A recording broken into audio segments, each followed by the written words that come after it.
Have you ever cried during an argument while the other person stayed completely calm? Or found yourself tearing up over a movie, a song, or even a stranger's story? Maybe you've been told you're too emotional, too sensitive, that you need to grow a thicker skin. After hearing those words enough times, it's easy to wonder if something is wrong with you. But what if the opposite is true? What if crying easily isn't a flaw, but a hidden psychological trait that most people completely misunderstand? Psychologists have spent decades studying why some people experience emotions far more intensely than others, and what they discovered challenges one of society's oldest assumptions. By the end of this video, you'll understand why some people cry more easily, why it has less to do with weakness than most people think, and why this trait may actually have helped humans survive for thousands of years. Let's begin. Your brain notices what other brains ignore. Imagine walking into a crowded room. Most people notice only what's important to them.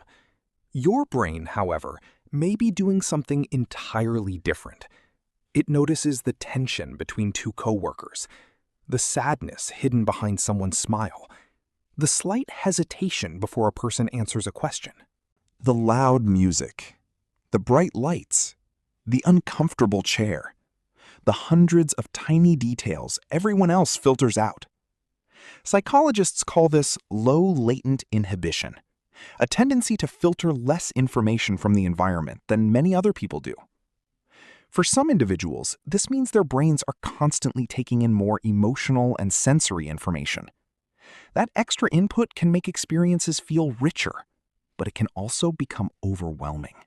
It's like trying to watch 5 movies at once. Eventually, your emotional system reaches capacity, and sometimes that overflow becomes tears. But here's what most people never realize. The very thing that overwhelms you may also help you notice beauty, kindness, and opportunities that others completely miss. Crying isn't always about sadness.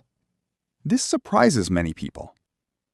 People who cry easily don't necessarily cry because they're sad. Sometimes they cry because they're overwhelmed. Sometimes because they're grateful.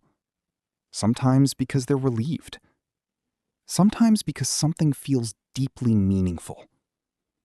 The human brain doesn't reserve tears for pain alone.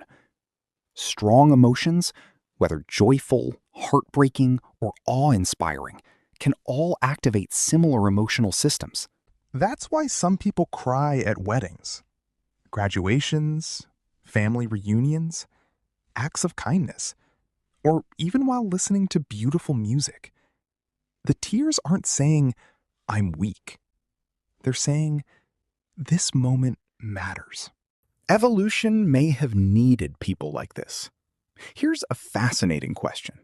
If being highly sensitive only made life harder, why hasn't evolution eliminated the trait?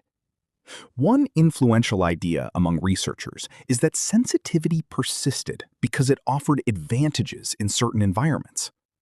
Imagine an ancient tribe. Some people were bold. They hunted. They fought. They explored unknown territory. But another group noticed subtle dangers, a change in weather, growing conflict, signs that someone couldn't be trusted. They were often more cautious, more observant, and more aware of emotional and social cues.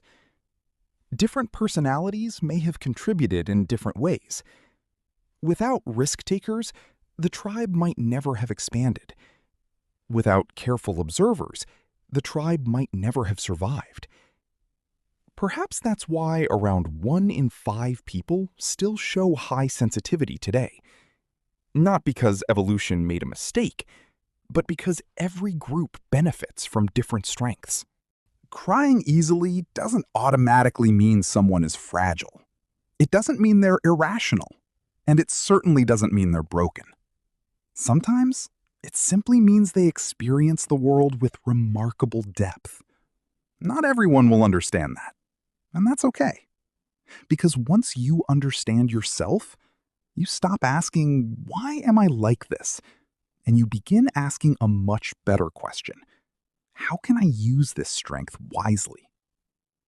If this video helped you see yourself or someone you love in a different light, then you might also enjoy the next video, where we explore the hidden psychology behind people who rarely post on social media.